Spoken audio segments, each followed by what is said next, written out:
So this is the y-axis.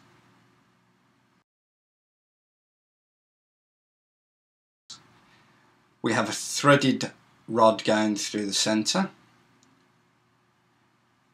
and bolts which are sandwiched in between two pieces of wood. Where it goes through the bearing, I've put some glue to stop the rod moving backwards and forwards. Maybe a little bit too much glue.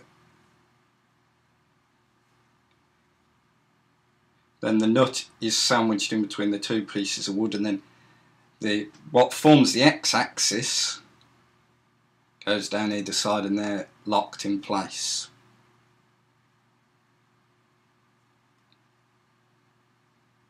So that's the y-axis, and when the bolt turns, it'll move the x-axis.